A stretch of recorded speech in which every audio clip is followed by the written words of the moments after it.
Now, their eyes, ears and sense of smell are an asset out in theatre, but quite often they're the unsung heroes. Dogs play a vital role checking for explosives, protecting compounds and tracking on the ground, but it takes a lot of work to train them up. In Cyprus, the military working dog support unit has prepared hundreds of dogs for theatre. Our reporter Carla Prater went along to meet the handlers responsible for the army's four-legged friends. For these dogs, it's just a game, but for the soldiers, it means extra security and safety. Bertie is 6 years old. He's already been on tour for Optelic and specialises in sniffing out explosives wherever they're hidden. Boys are out, they're working with the Valens.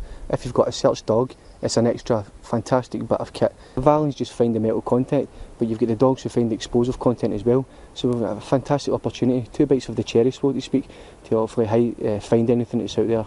Seen here training with Chindic Company from the 2nd Battalion, the Duke of Lancaster's regiment, the dogs are showing off what they can do in theatre. When 300 soldiers from the battalion deployed recently, 11 dogs and their handlers went with them, offering a range of search and protection skills.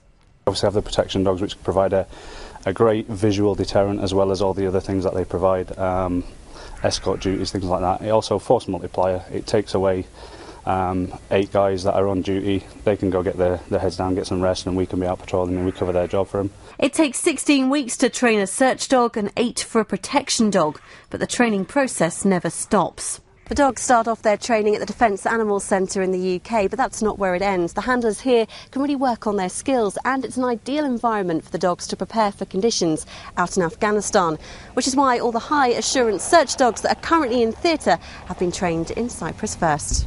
When we get a dog in, we let them get away with as much as possible so they become bold, which is required obviously in theatre. Then we basically get the patterns of search and the scent recognition into them, and then once that's in, we basically just really a lot of repetition. Of course, if you're not sure how tough these dogs can be, you can always put it to the test. Selecting one lucky platoon member to charge and run. It doesn't take long to realise with these dogs their bark really can be as bad as their bite. Carla Prater, Forces News, Episcopi.